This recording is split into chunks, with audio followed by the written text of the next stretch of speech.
আসসালামু আলাইকুম। Kuwait Airways flight কি নিয়মিত যাচ্ছে? বর্তমান পরিস্থিতি ২-৪ দিনের পরিস্থিতি কিন্তু খুবই খারাপ। সো সেই জায়গা থেকে অনেকে প্রশ্ন করছেন যে ভাই কুয়েত এয়ারওয়েজ বা জাজিরা এয়ারওয়েজ প্রতিদিন যাচ্ছে কিনা, এখন ইদানিং নাকি ক্যান্সেল হচ্ছে। সো আজকে 18ই মে আপডেট দেওয়ার জন্য চলে আসলাম। সো ভিডিওটা শেষ পর্যন্ত দেখবেন এবং ভিডিওটা অবশ্যই শেয়ার করে দেওয়ার অনুরোধ রইল আপনাকে।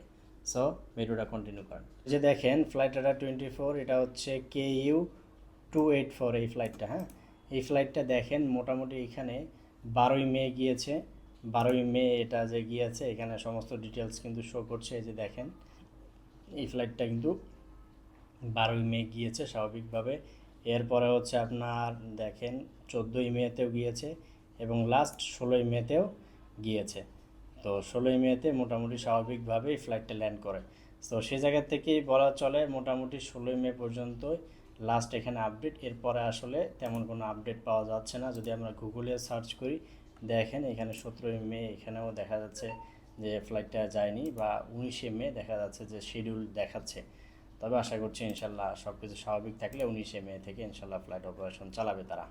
আপনারা তো মোটামুটি দেখলেনই 16ই মে পর্যন্ত ফ্লাইট অপারেট হয়েছে ফ্লাইট রাডার তথ্য অনুযায়ী। তো এরপরে আসলে দেখা যাচ্ছে না ফ্লাইট অপারেট হয়েছে কিনা। তো আজকে 18 তারিখ, 18 তারিখেরটাও আসলে যাওয়ার কথা, কিন্তু এখনও পর্যন্ত সেটা কিন্তু কোনো তথ্য দেখা যাচ্ছে না। তবে যে পরিস্থিতি, আশা করছি ইনশাল্লাহ ফ্লাইট ক্যান্সেল হবে না। স্বাভাবিকভাবেই নিয়মিতভাবেই ফ্লাইট অপারেশন চালাচ্ছে এবং ইনশাল্লাহ আশা করছি সামনেও ফ্লাইট অপারেশন চালাবে। সো ওই পর্যন্ত দোয়া করেন এবং সব কিছু যেন ঠিকঠাক হয়, আর যেন কোনো ধরনের গ্যাঞ্জাম না সৃষ্টি হয়। সো দোয়া করেন ইনশাল্লাহ সব কিছু যেন ভালো থাকে। সো ভালো থাকবেন, ভিডিওটা শেয়ার করে দেন। আসসালামু আলাইকুম।